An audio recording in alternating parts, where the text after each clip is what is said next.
આ પ્રેમી પંખીડા ગાઢ પ્રેમ સંબંધમાં હતા, પણ પ્રેમિકા પરિણીત હોવાથી પ્રેમિકાને ડર હતો કે જો આપણે ભાગી જઈશું તો પણ આપણને મારી સાસરીવાળા અને પરિવારના લોકો શોધી લેશે. આથી પ્રેમિકાએ પ્રેમીને કહ્યું, તું એક અજાણી લાશનો પ્રબંધ કર અને પછી તેને મારા કપડાં પહેરાવી સળગાવી દઈએ અને પછી આપણે ભાગી જઈએ, જેથી પરિવારને એમ લાગશે કે હું મરી ગઈ છું. આથી તેઓ મને શોધવાનો પણ પ્રયાસ નહીં કરે અને આપણે કોઈ પણ ડર વગર નવા જીવનની શરૂઆત કરી શકશું. પ્રેમિકાના કહ્યા બાદ પ્રેમીએ આજુબાજુના કોઈ ગામમાંથી શોધખોળ કરી એક નાસમજ વૃદ્ધને બાઇક પર બેસાડી પ્રેમિકાના ગામ જાત્રોડા ખાતે લઈ આવ્યો અને ત્યારબાદ વૃદ્ધની ગળું દબાવી પ્રેમીએ હત્યા કરી નાખી અને બાદમાં કપડાં લઈ પ્રેમિકાને ઘટના સ્થળે બોલાવી અને મૃતક વૃદ્ધને પ્રેમિકાના કપડાં પહેરાવી લાશને સળગાવી ફરાર થઈ ગયા હતા. જે બાદ પાટણ પોલીસને એક આધેડની સ્ત્રીના કપડાં પહેરેલી બળેલી લાશ મળતા તપાસ કરતા ગામમાંથી પ્રેમિકા મિસિંગ હોવાની જાણ થતા શંકાના આધારે પોલીસે પ્રેમિકાને પકડવા ચક્રો ગતિમાન કર્યા હતા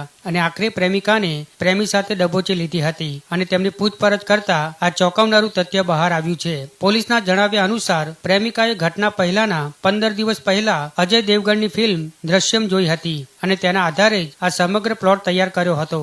જોકે ફિલ્મી પ્લોટ દ્રશ્યમની અસર હેઠળ પ્રેમી પંખીડા કાચા પડ્યા અને એલસીબીના હાથે આખરે ઝડપાઈ ગયા.